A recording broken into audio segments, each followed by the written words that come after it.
Good evening, everyone. Welcome to the council meeting of April 7th, 2025. Before we begin, I want to acknowledge the Coast Salish people, specifically the Shiano First Nation and the Sook First Nation, our neighbors.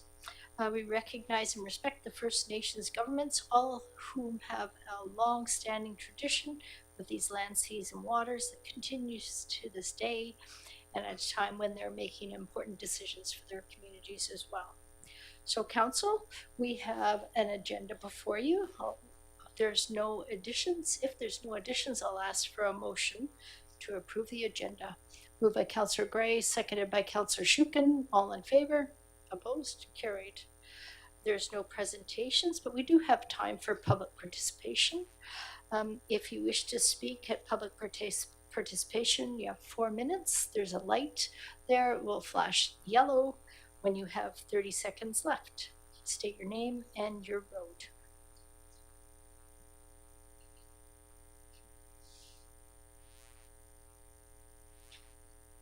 Good evening, Mayor and Council. I know you folks don't always get accolades, but I'd like to pass one on this evening.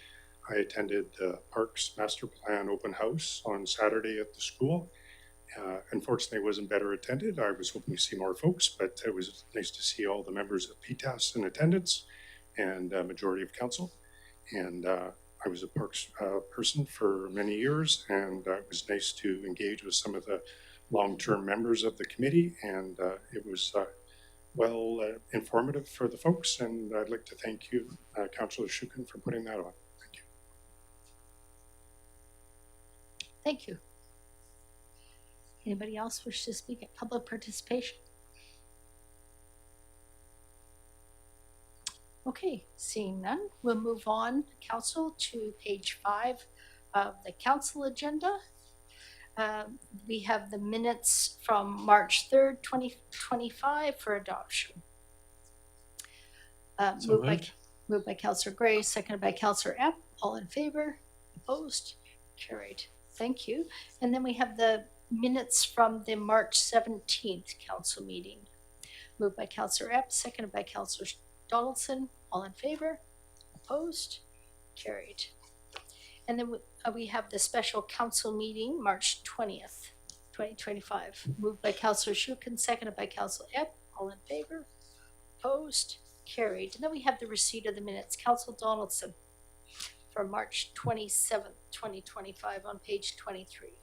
Thank you. I'd like to move to receipt that council receive the minutes of the special finance meeting, budget meeting held for March 27th, 2025. This is moved by Councillor Donaldson, seconded by Councillor Epp. All in favor? Opposed? Carried. Moving right along, we'll move to the mayor's report. Just to let you know, the CRD have unveiled their financial plan that has been adopted. The operating budget final is 412 million for operating, 311 million for a total of 723 million. The total CRD cost for the average residential assessment in the chosen is $340.36 with the CRHD. This is $501. The CRD, Wasanich Leadership Council, the Sartlip and the Secum First Nations met with the CRD. As Vice Chair, I was there for the MOU signing ceremony. This was held in Brentwood Bay. We were welcomed by Chief Don Tom and Tanya Jimmy from the Sartlip and Secum First Nations in Brentwood Bay. It was a great day. We were well received. And as I've said before, with all of these different memorandums of understandings, we outline sort of avenues, the way the First Nation wants us to engage with them. It was very positive, very welcoming, and it was a great day. It was a really great day for the signing ceremony. The CRD has a rural housing program pilot project. An update on that is this is scheduled to be launched on the Southern Gulf Islands and Salt Spring Island electoral areas this month. It aims to test housing solutions that are better suited for the rural context while strengthening the CRD's ability to respond to the housing crisis. So they're trying to go into communities and community-focused solutions based on what the community is telling them. For instance, at Salt Spring Island, there's a great need and a great impetus for co-housing, or sort of border house type of housing for many of the workers that are working there but are unhoused. And moving along to the BC Transit Handy Dart Center opening after many, many years. On March 28th, they opened the Handy Dart Center. This will help respond to the growing needs for Handy Dart services in the Greater Victoria area.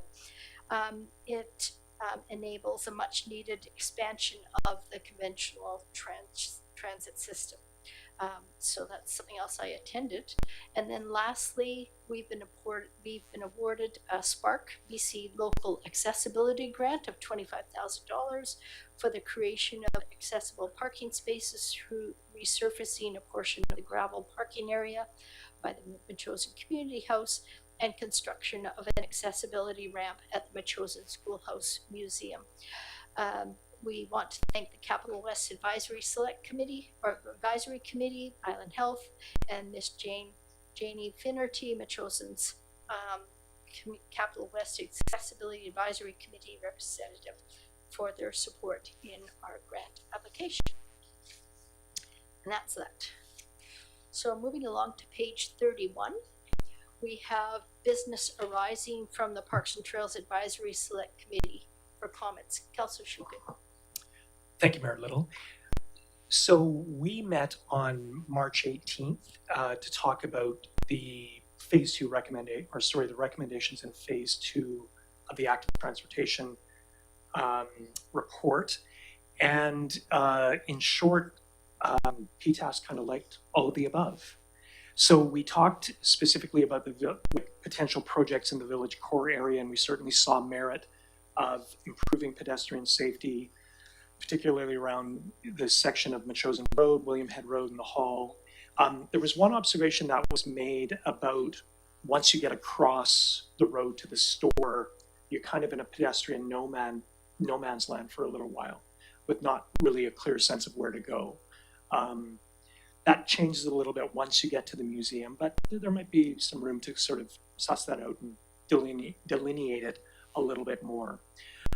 The one other observation is again, saw merit in crosswalk and other pedestrians safety measures around Rocky Point Road and Happy Valley. But the one also to keep in mind is just that area past the community hall as well, where on busy event days, people have been parking there in the past, and we've heard again in this chamber that people find it really difficult to walk. So Duke Road East, PTAS continues to see that as a very valid and viable pedestrian safety project. And there's a subcommittee that was formed by PTAS to look closer at that project. And we've done there was a site tour that was done with our municipal consulting engineer. And there's another report that's going to be coming forward in the next little while to look at the potential of some more active transportation elements there, so widening the shoulders to improve pedestrian safety. And there's a potential of doing that without, there's going to be a cost to it, but the potential exists to do that without, doing a bridge or an underpass or culverting extensively. So some cost savings potentially there. And then the Rocky Point roadside trail, again, we see merit in doing that. It was mentioned that this had been pursued just a short few years ago when they were doing the water main work. And unfortunately, that didn't get done at that point. But there's some other options, whether it's connecting to the school from Tavane, or even there's, I think, a neat opportunity to look at the east side of Rocky Point Road. That would require some creative engagement with the neighbors as well. But there's any sort of potential pathway there. So PTAS asked me to pass these on, and doing that right now. So, and I guess just maybe a motion to receive, and we can consider it further as we get into active transportation. Okay, so discussions. motion by Councillor Shukin, second by Councillor Donaldson to receive the comments from on the active transportation network plan phase 2 engagement summary. Any other comments? Go ahead, Councillor Epp. Just one comment on the report, and that it does mention that about the Rocky Point Road Trail, and the water main. It said it wasn't approved by the administration of the day. That isn't actually factual. It was something to do with it, the main being on the moving from one side of the road to the other. You might remember better, but it was also because the company that was doing the water main was not interested in working with the district on a trail. Okay. It just got, I can't remember all the details, but Yeah. it wasn't for lack of, it wasn't the administration's decision. Okay, fair enough. Yeah, I remember some back and forthing on that, and got kind of confusing and Yeah. contentious in certain moments, but you were there. So. Okay, I'll call a vote. All in favor? Opposed? Carried. Great, thank you. And we'll move on, Councillor Donaldson, to page 33, to the Special Finance Committee budget meeting recommendations from March 27th. Thank you. So I'd like to make a motion that the administration, there's some new information here. That the administration computer reserve be increased to an optimal level of $50,000, and that the legal, insurance, and consulting reserve be increased to an optimal level of $250,000. And further, that following amounts be transferred to or from specific reserve accounts in the total of $873,668. Okay, this is moved by Councillor Donaldson, seconded by Councillor Shukin. Comments? Do you have any comments, Councillor Donaldson? No, I don't. What we talked about at the budget meeting. Anybody else? No. Okay. Call the question. All in favor? Opposed? Carried. Great. Reports for information. There is a second part, sorry, on page 34. Oh, awfully sorry. B. This is to do with the Bilston Watershed Habitat Protection Association water quality monitoring proposal. That council allocate funding in the amount of up to $6,400 to the Bilston Watershed Habitat Protection Association to be used for creek cleanups, water quality testing, and roadside stream identification signs. Okay. This is moved by Councillor Donaldson, seconded by Councillor Gray. Comments? Councillor Gray. Yeah, subsequent to the meeting, the finance meeting, I spoke with Alison Leduc, who's part of the Bilston Watershed Habitat Protection Association, just about roughly what might they spend. And it sounds like significantly less than the $6,400. And the reason why I was inquiring about it is that I've talked to council before about the biodiversity project, and there might be some mapping there, some costs associated with that. So I'll talk to staff about where we might find help if we need it, but it sounds like there may be some dollars left over there, which would be good news. So I'm happy to support the motion tonight. Okay. Okay, I'll call the question. All in favor? Opposed? Carried. Now moving along to reports for information. We have a report from Mr. Creek, our Chief Financial Officer, regarding payment in lieu of tax analysis. Welcome.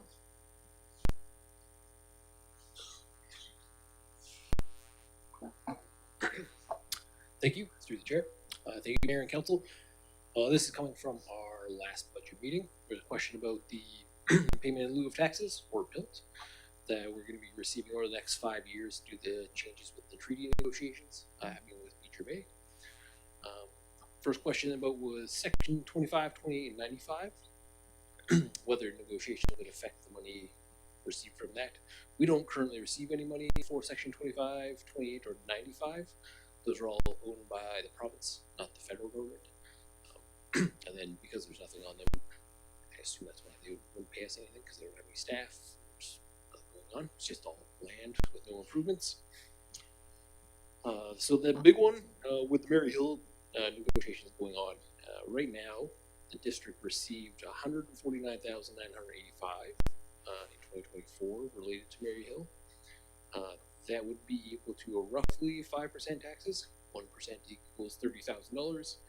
And at the end of 2024, the district had $517,000 in the revenue shortfall reserve, which is roughly 3.4 years of Mary Hill revenue. So in order to recover that amount that we're going to lose in the future, we would have to increase taxes by about 1.25% each year to smooth that out, which is equal to $17.91 per year. And so now we have all the facts kind of laid out, discussions on council on how you want to handle it going forward. We can leave the revenue shortfall reserve as is, use the funds over the 4 years to reduce the tax increase to 1.25% per year. We can increase the revenue shortfall reserve to X amount, whatever you want, to smooth out the tax increase over an X number of years, 5, 10, whatever it is. Or we can reallocate the revenue shortfall reserve to another reserve and take the full tax increase in 1 year, which would be equivalent to $71.65 for the average residential property tax. Any questions? Thank you. Does anybody have any questions regarding this report or the recommendations that are here? Lots of discussion. Go ahead, Councillor Gray. Thank you, Mayor Little. Through the chair to Mr. Creek. Mr. Creek, the final treaty settlement won't happen likely for a few more years yet, so there's still time ahead of us to collect more money. If we did that, I guess we've hit the maximum of the reserve right now, I believe, or just over the maximum. Through the chair, correct. Like what you've kind of said as the optimal level was 500,000, but easy enough to change. It's not a statutory reserve or anything like that, so you can adjust it to whatever you want. I'm just thinking out loud that we have, say there's 3 or 4 more years or longer before the treaty is finally settled. Maybe it'll happen sooner, I don't know. But if there's time ahead of us, we could increase the reserve somewhat and then run this out over more years. I think it might be a good idea. Mm-hmm. So are you thinking, Councillor Gray, to readjust the reserves balances that we've just passed on page 33? You mean jigging those figures? I don't think the PILT one was changed. Let me just go back and see. But it wasn't on the list, and I guess that's why I raised the question at the meeting, was what's happening to that reserve, particularly recognizing the numbers that it had maxed out. But with this here today, I'm thinking, oh gosh, we could lift that reserve level a little bit higher, and then it might mean residents would be paying less than, at some point we'll have to add that into the tax base. So it'll be 1.25. Let's say for sake of argument, we raise this to $580,000. That would then drop the percentage that we need to add on to our taxes when finally this comes into play. So it's just a thought, because the money's been going in now, and why not continue that going forward? And was there a particular reserve that you wanted to remove the $85,000 to transfer it to this? Was it from the general capital? No, I think this one is a reserve that, I have my notes here, but I think Mr. Creek knows well enough. It's a reserve that we take from our surplus. So generally it comes out of our surplus. It isn't tied exactly to any particular line item surplus. Through the chair, correct. So we can adjust what we have for 2024, or we just do it going forward to 2025. More than likely there's going to be some kind of a surplus at the end of this fiscal year. We can come back because, as mentioned, negotiations still ongoing. I budgeted for it to happen in 2028, where we end up losing the Mary Hill money. So we've got 25, 26, 27 to keep adding into it, and then you get to that level where it's fine. We can pay for it for the full 5 years, and then it'd be a 1% increase every year. Save people $3 a year. That's what I'm thinking about. I mean, I'm not able to do the calculations, but I was thinking if we just raise the optimal level of the reserve, I think it's called, then we could spread it out over more years, make it less of a hit to people, but be picking up the money earlier, I guess. Councillor Shukin. Thank you. Just looking at the reserve information that we were provided with the last budget meeting. So the optimal level, the minimal level is 100,000. The optimal is 500,000. We've got 517,000 in there. So yeah, it's a good point. To me, I don't think there's an action that we need to take right now. I think this is really great information that we've been provided and something to keep on the horizon. But for next year as we go, and also what Councillor Gray was saying in terms of the timelines for the treaty, it's hard to say when that might happen. It might be a few years yet. So I think this is, again, it's on our radar now, and we can take some steps. Just as Mr. Creek was saying, there's potential for a surplus at the end of this budget year, and maybe we look at an allocation at that point once we know. Councillor Donaldson, as chair of the Finance Committee, have you got any comments regarding this? And if not, could you keep track of this so that we can bring it forward if and when we have a surplus next year? Yes, yeah, I appreciate what Councillor Gray is saying and the guidance of our CFO.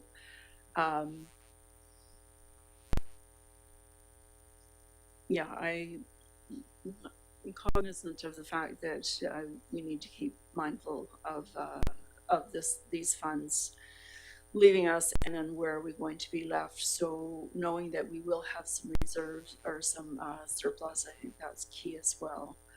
No, keep monitoring that for sure. Okay. Yeah, thanks. Okay, great.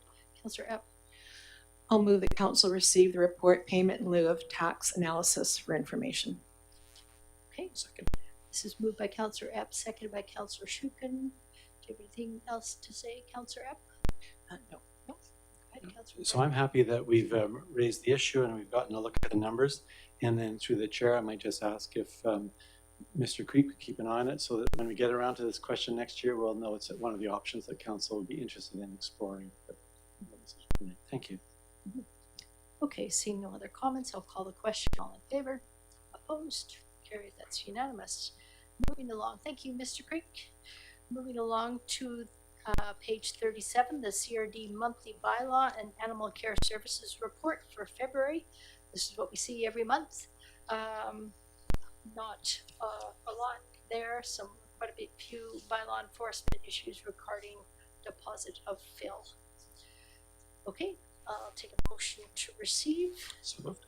Moved by Councillor Shukin, seconded by Councillor Epp. All in favor? Opposed? Carried. And correspondence from Action on page 41.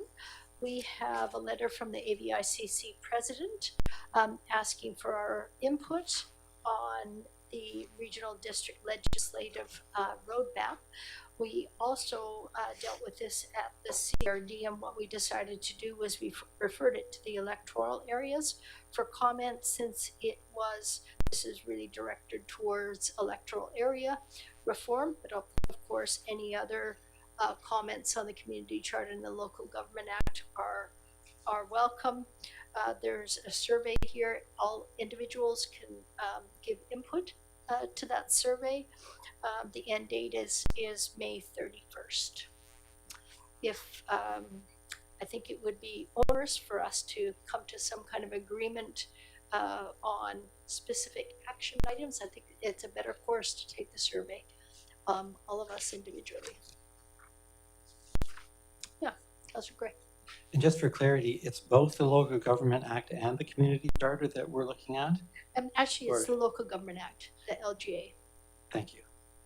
No.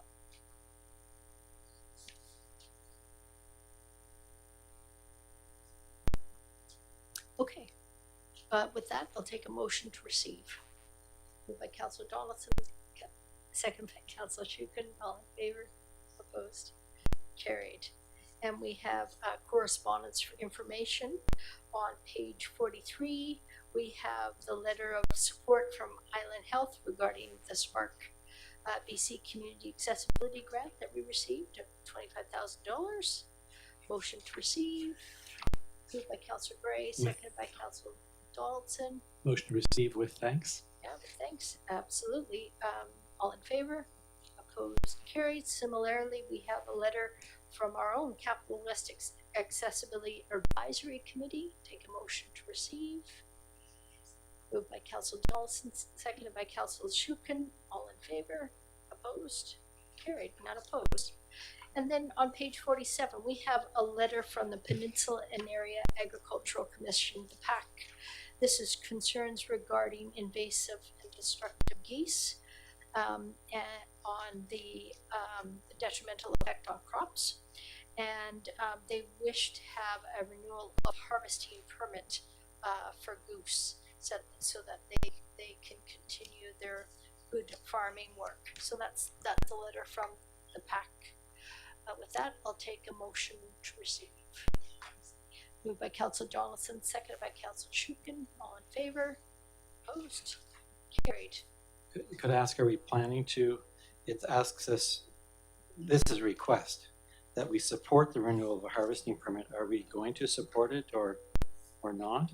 I understand Goose is a group who work up in the Mid-Island, like Qualicum area. Mm-hmm. And they've done a lot of research, in fact, Mm-hmm. for many years now. And they do, Councillor Johnson put me on to it, they do banding of geese. And then in more recent years, they've done egg addling. They coordinate with the federal and provincial governments, and they do strategic harvesting. We but I'm wrote not a sure letter if at one harvesting point, is didn't we? To the provincial government. on a different topic, yeah. Oh, it was to do with geese though, right? Yes. I don't know enough about the renewal of the harvesting permit. Go ahead, Councillor Donaldson. I'm just wondering if we could ask our staff if they're aware and what the cost has been in the past. I'll turn this over and ask a question to our CAO, Payette. The question is, do you know anything about the renewal of the harvesting permit for geese? On page 47 of the package, this was a letter from PAC. Do you know anything about that? No knowledge. No. Go ahead, Councillor Gray. Their website, from what I could see, doesn't mention harvesting permits. The other activities, yes, but not harvesting. So I'm not sure what they do in that regard. Also, I was interested to see most of their advocacy, that the report they wrote was to the Canadian Wildlife Service. In other words, they're at the federal government, because it's the federal government, I'm learning by reading the materials, they're the ones who would permit a managed kill, is how they describe it, not the province so much. But they are involved in the whole idea of controlling the invasive and resident geese who are a problem in the estuaries and a problem for the farmers. They've done a lot of estuary restoration work. But when the geese come back, of course, they wreck it a second time around. So it's been a big problem. They've been active for quite a few years now. So does anybody have any suggestions? I could reach out to Robin Tunnicliffe, who's the author of this letter, and find out what it is that if they're asking for any monetary support from us, or just a letter of support, what specifics that she's looking for. Okay, and who the letter should be sent to. Right, that'd be great. Okay. Okay, with that, I will ask for a motion. Oh, actually, I already did a motion. Okay, let's turn to the next item, which is our bylaws. We've got recommendations on page 49. This is after the close of the public hearing. Go ahead. So, Mayor Little, I'm going to recuse now, as I have a conflict of interest on this question, as I'm a homeowner of one of the properties that is subject to the bylaw. Okay. So I'll just step out of the room for a moment. Thank you.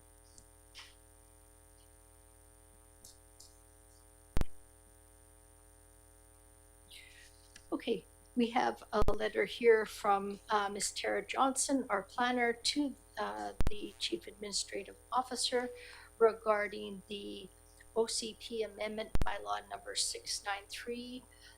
That was given the first and second reading by council on November 20th. Council directed staff to schedule the public hearing following a response of the endorsement from the ALC. A response and an endorsement from the ALC has been received as per the letter dated October 29th, 2024. So the recommendation, the option is that council pass the recommendations provided on page number 1 here. Does anybody have any comments? Councillor Shukin? Thank you, Mayor Little. Just want to pass on thanks to staff for, number one, catching this and taking the steps that we needed to reaffirm this section in the OCP. And as we've said again and again, there are very minor amendments to what was actually in the OCP right now to bring up references to the legislation, clean up some wording, but most especially this is done after the endorsement of the ALC, which was the problem that came around in 2010. They received it but did not endorse it through a formal motion. They have done that now. And as was said during the public hearing, this does not change the zoning of any of the properties within the village core area. So, great. And with that, if I could, I will move that council give third reading to official community plan amendment bylaw 693 and that council adopt the official community plan amendment bylaw 693. So moved. Okay. This is moved by Councillor Shukin, seconded by Councillor Donaldson. Discussion? Anybody have any more to say? No? Go ahead, Councillor Donaldson. I'm just appreciative that the ALC actually continues to be aware of preserving land for future farming and agriculture. So it was great to hear or read all of their comments of how that is a very high priority. I know that was quite a concern with people who had reached out to me when this first was posted some time ago as to, what was happening here, and it was clear in the literature. Really all I needed to do is, refer them back to reading the literature. As, Councillor Shukin has said, this doesn't change the zoning. So there's a process to go through if there's any will to alter, change, or request some things like that in the village area. And that'll be a public process as well. Mm-hmm. Okay. Anybody else? No? Yep.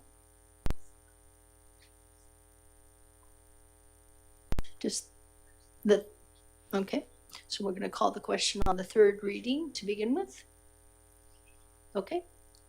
I'll call the question on the third reading so that, let me just reiterate that council give third reading to the official community plan amendment bylaw 693. Councillor Shukin, Councillor Donaldson, all in favor, opposed, carried. And then the second motion, Councillor Shukin.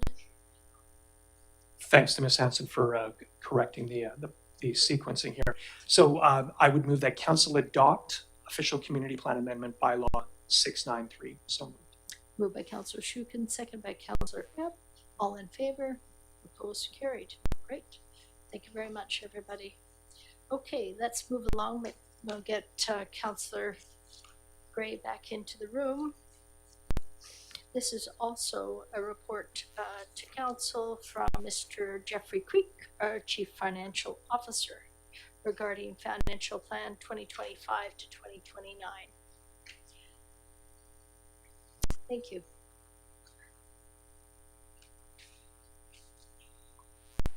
Thank you, Mayor and Council. Through the chair.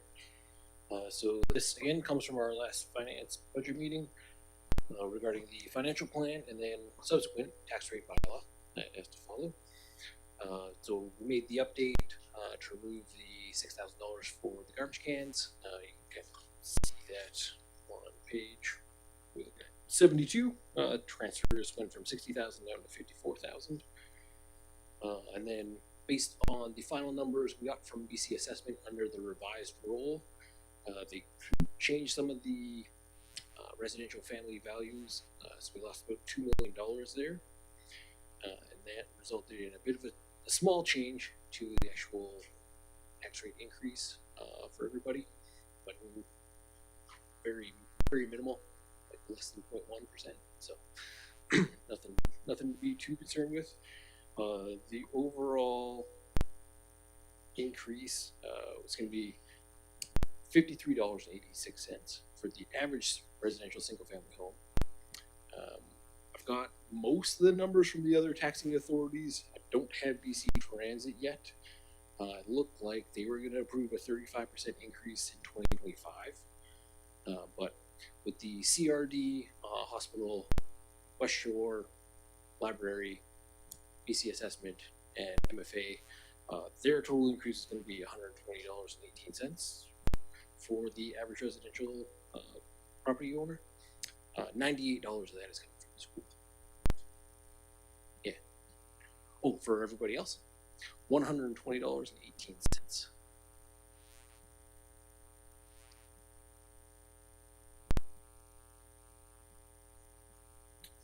And then, I guess, new for this year on the tax rate bylaw is the Ecom 911 dispatch levy.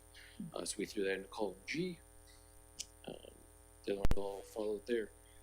I did notice that last year, and pretty typical of everybody else, you didn't have anything for supportive housing or major industry. You don't have any of that here, but on the very slim off chance that anybody actually got reassessed into those categories, I put in some mill rates so that we could actually tax them. If somebody had been turned into supportive housing or major industrial land assessment last year or a year before that, they could have come back and said, you can't tax me because you don't have a mill rate. So I just put it in there, copied. The only thing I did was for major industrial, I just added one from the light industrial number for the general municipal rate, just in case. It's very unlikely, but it's minor admin work. So if anybody's wondering about that, just had to clean it up. I don't know, any questions? Now that we're here. Okay. Any questions for Mr. Creek? Go ahead, Councillor Schuman. Thank you. Through you, Mayor Little. Once again, Mr. Creek, what is the average residential tax increase as a percentage? And if you could include the E911 number as well. Yeah, so through the chair. So for the average residential property owner, it would be 3.73%. Thank you. Okay. Any other questions? Okay, and then what I will do is I'll turn to Councillor Donaldson for the first recommendation. Thank you, Mr. Creek. Much appreciate your work through this whole process of our budgeting and our financial plan this year. It was a unique way of doing it we haven't done before, and it was a lot of learning for all of us. And you were very patient with us in the process. So I'd move that council give first, second, and third reading to the financial plan of 2025 to 2029, bylaw number 707. This is moved by Councillor Donaldson, seconded by Councillor Schuman.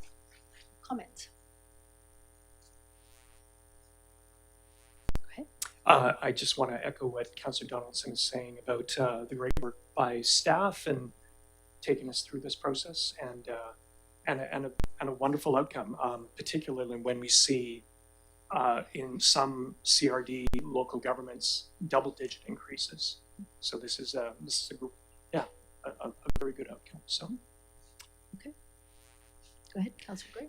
And I too would like to offer my thanks to both the other day, and that's because I'm quite concerned about our financial situation generally with the tariffs and the trade war and everything that's going on, and the uncertainty that's bringing to the national, provincial, and I believe our local economies. I guess I'd prefer that we avoid whatever we can in terms of discretionary spending and build up our reserves at this point. Not to say that we shouldn't spend some money in different areas, but just generally. And I think we've already heard of program spend cuts by the province, government that supports us with grants, and the same governments that this year at least have downloaded services without the necessary finances, and I wonder what might come next year. So when I asked about what the 5-year plan would deliver, I guess we got 3.73% this year, and we're now looking at a 9.6% increase in next year's taxes. So I would have preferred that we take a little bit more of the hit this year, not put it all into next year when you don't really know what's going to be happening out there. We approved the financial plan without knowing those percentage numbers, by the way. So I think about a couple of things. One was the advice we received from the CFO that we're behind more than $600,000 in our reserves for asset replacement, and there was an idea that we would have a little tax increase every year starting this year to help deal with that. And we decided not to do that, so we just sort of put it off. And it makes me think, gosh, that means the taxes will be higher in coming years, which isn't that great if the finances are uncertain. Then we had that extraordinary charge for e-com, and I respect Council's decision that we're going to soften the blow by using the policing reserve. But again, in that situation, I would have rather taken it now so that our taxes wouldn't be so high next year. Those are a few of the reasons why. Thank you. Okay, does anybody wish to comment? Councillor Epp.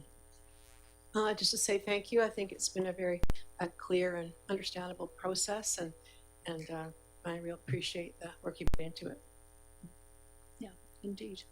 Okay, seeing no other comments, I'll call. Oh, sorry, go ahead. Go ahead, Councillor Sheehan. Sorry, a question to you, Mayor Little. Councillor Gray just mentioned that we're expecting a 9+ % increase next year. Do you see it the same way, Mr. Creek? Through the chair.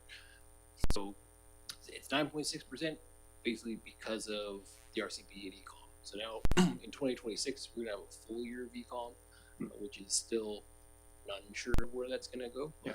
We actually received our first bill, which was 30% less than what they had actually originally told us in January. So it's leading in the right direction, but I based it on their really high number that they gave us times additional inflation on that. And then on top of that, we've got the major crimes unit coming on as a cost in 2026. And then on top of that is more money coming from the RCP. So the district itself is like 4.5, and then the rest of that ends up coming from policing. Okay, go ahead.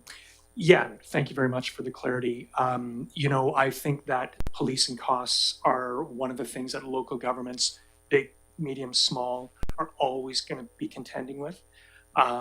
So yeah, but as Mr. Creek is saying, I think we've done a pretty good job internally within the district. So I think we've done a good job and made some good decisions this year to lower the taxation impact that we've had over the last 2 years, especially. So great.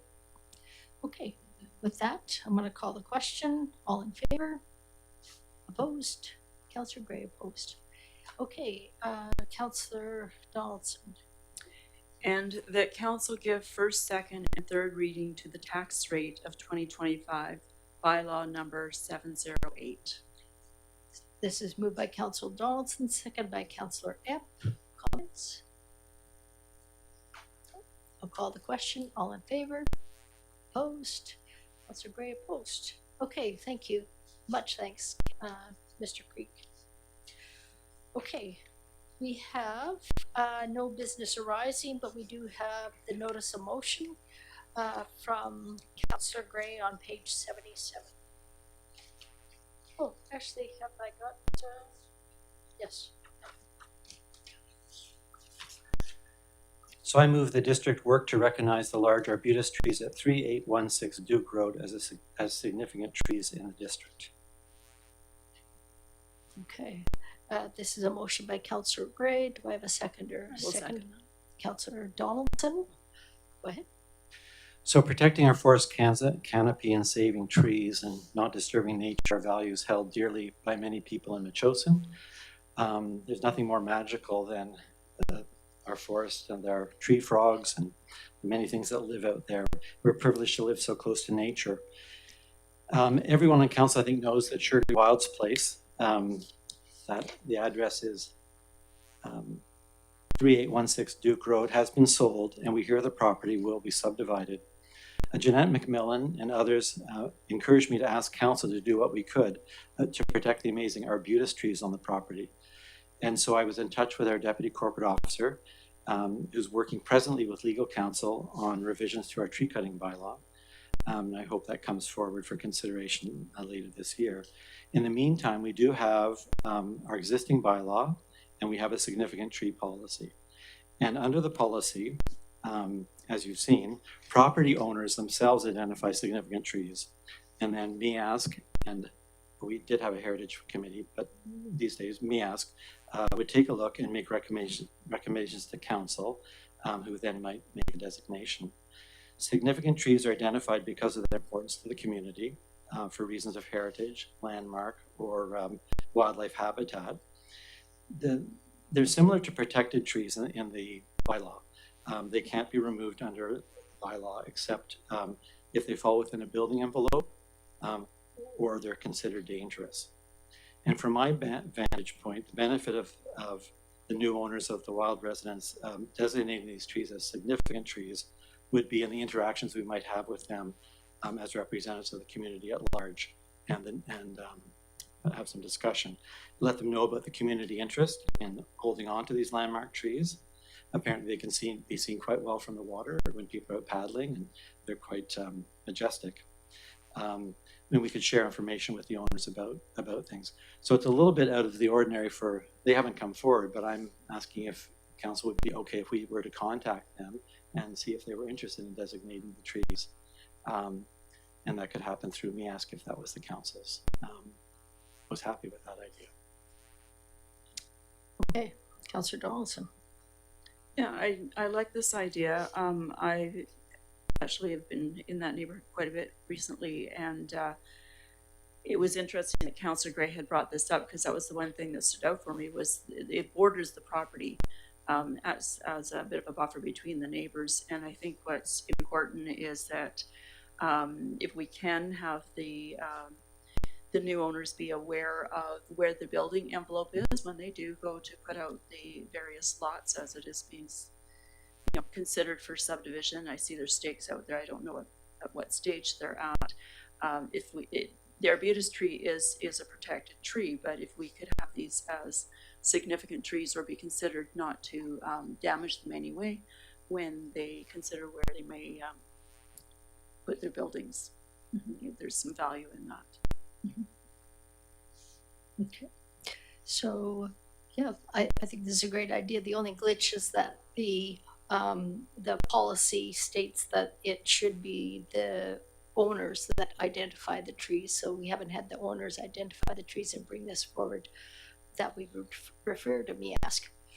So I guess what you're asking is to put a bug in their ear to say that these trees are of significance to some of the community, and would they be interested in that designation? And I can imagine that the trees will be left where they are. I'm not thinking the owner would do anything different at the moment. They're so beautiful, and they really, in my view, improve the value of the property. And they're on the edges, so not likely to be in the building envelope. It was more just to engage, just because we've heard someone saying, "Hey, we ought to engage." It seemed like, yeah, sure, okay, we could.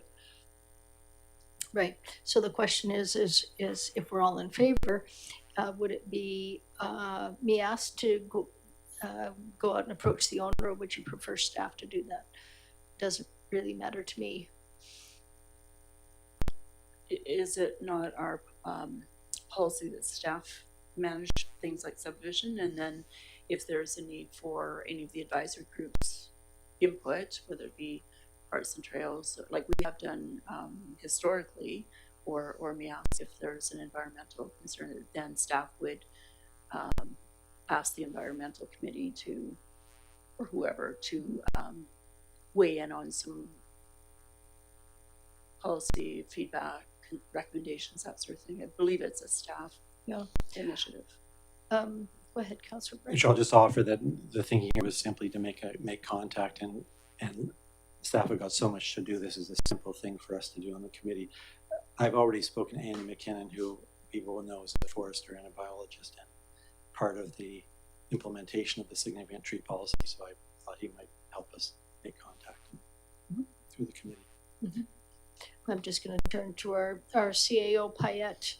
Would you prefer that the staff reach out to the property owners regarding the potential for these trees to be designated as significant? Or would it be okay with you if me reached out? Yeah, I prefer to reach out to the property owners. It's a numbered company, so we have to figure out who they are anyways. And, but neighborly neighbors usually comment about each other's trees, so I don't see any harm in one neighbor commenting to another neighbor how nice their trees are. It just seems like a normal course of action. Okay. Okay, so you would prefer to make the initial contact? Yeah, I don't know. It's a numbered company. I don't know who it is. Okay, well, let's do that then. So somebody make a motion that will ask staff to make the initial contact regarding the trees at 3816 Duke Road. I might just suggest, we have a motion on the table, and I think we don't necessarily need to get into the details of who does what. If the CO can do that this week, maybe it would be great, and then it'll be taken care of. Sure. Yeah. I just want to be clear that there's no subdivision request in, there's nothing like that's going on. So we're not in the official subdivision process or anything. And that's why I hadn't suggested the CO need get involved, but if he's got time, that's fine with me. And he can certainly pull on resources from me as needed. Okay, so go ahead and move the motion then. I think it's been moved and it was seconded. Oh, first and then seconded by Councilor Donaldson. Any other comments? Okay, well, go ahead, Councilor. Oh yeah, I do think it's a really good idea. However, whoever notifies them, I think it's really important so that we don't get the the chainsaws out and then somebody comes back and says, oh, I didn't realize they were protected. So I think it's really important just to make sure that we get that point across. Well, and that's true. I think they are protected trees. So the issue is letting them know how people value them so much in their communities. And then they'll know where they're putting a building envelope. We can't really influence that so much as whatever their interest be. Okay, I'll call the question. All in favor? Opposed? That's unanimous. Great. Thank you. Okay, thank you. So we have time for question period. If anybody of the in the public would like to ask a question, you're more than welcome to this time.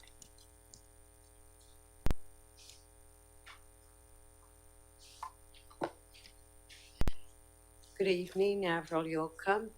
I would strongly suggest you do contact the owner of the Graceland. If you don't know who it is, I can email you the name. They will not be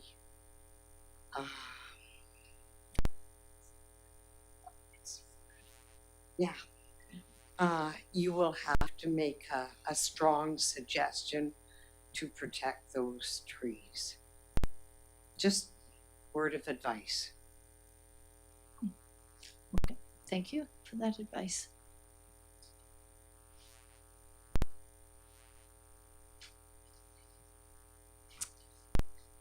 Okay, seeing we have no one else, I will take a motion to adjourn.